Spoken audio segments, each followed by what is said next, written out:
অনেকদিন আগে শসা গাছ লাগিয়েছে তো বন্ধুরা, জানো কি শসা গাছে শসা মনে হচ্ছে হয়ে গেছে। তো চলো আজকে আমরা দেখি শসা খাবো। হ্যাঁ হ্যাঁ, কত সুন্দর শসা গাছে শসা ধরছে। এই শসা তুমি কি কত বড় হয়ে গেছো? হাই হাই, মালিক তোমাকে দেখে ফেললো। আরে মালিক, আরে রে মালিক, আমি তো এখনো বড় হয়ে পারি না, তুমি আমাকে ছিড়ো না। বড় হয়নি, তারপর তুমি আমাকে খাইও, ওকে? আমার কাছে চালাকি করে লাভ নেই, আমি তোমাকে দেখে ফেলছি, তুমি অনেক বড় আর অনেক খেতে সুস্বাদু হবে।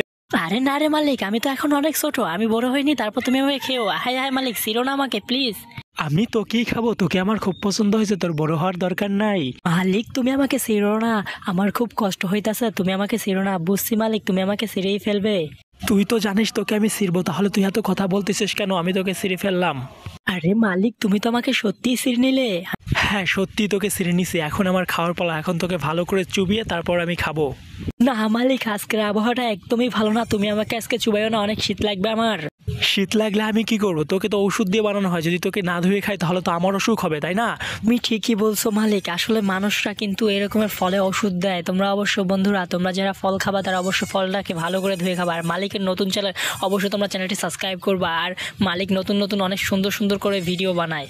তোকে ভালো করে ধোয়া হয়ে গেছে, এখন তোকে খাই। তুমি তো আর আমাকে না খেয়ে ছাড়বা না। আচ্ছা ঠিক আছে, তুমি খাও। তো আমি শুরু করে দিলাম শসা খাওয়া। তো অবশ্যই তোমরা যারা নতুন আছো অবশ্যই চ্যানেলটি সাবস্ক্রাইব করবা।